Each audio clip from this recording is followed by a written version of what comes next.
வேதவியாசரின் வேதாந்த சூத்திரங்களை விரித்தோர் பெரும் பாஷ்யம் செய்கின்ற ஓதே கோவிந்தரும் சங்கரரை காசி கேகிவசி என்று ஆக்ஞாபித்தார்.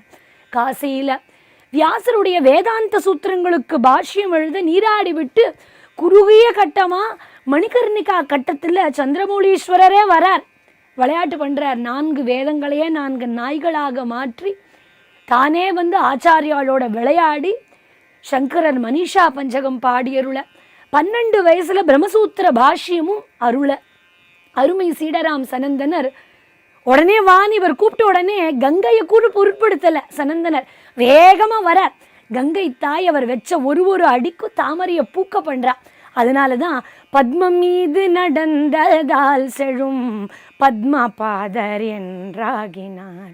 8 நாள் வாதம் விடாது சங்கரர்கிட்ட ஒருத்தர் பண்றாருன்னா அவர் வேதவியாசரை தவிர யாரா இருக்க முடியும் அப்படின்னு உணர்ந்து தாங்கள் செய்த சூத்திரத்திற்கு நான் பண்ண பாஷ்யம் சரின்னா தாங்கள் நிஜ உருவை காட்ட வேண்டும் அப்படின்னு பிரார்த்தனை பண்ண பாஷ்யம் மிகச்சரி அப்படின்னு அருளினதோடு 16 வயசு 32ஆம் மாற்றி அருள்றார்.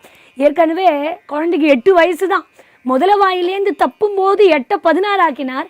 இப்போ 16 32ஆம் மாற கர்ம மீமாம்சத்துல திளைத்த குமாரில பட்டர் அறிவுறுத்தியபடி அவருடைய சீடர் மண்டன மிஸ்ரரை வாதில வெல்ல சங்கரர் தோற்றால் அவர் இல்லற வாழ்வை ஏற்றுக்கணும், மண்டன மிஸ்ரர் தோற்றார் அவர் சந்நியாசம் வாங்கிக்கணும் அப்படின்னு உடன்படிக்கை.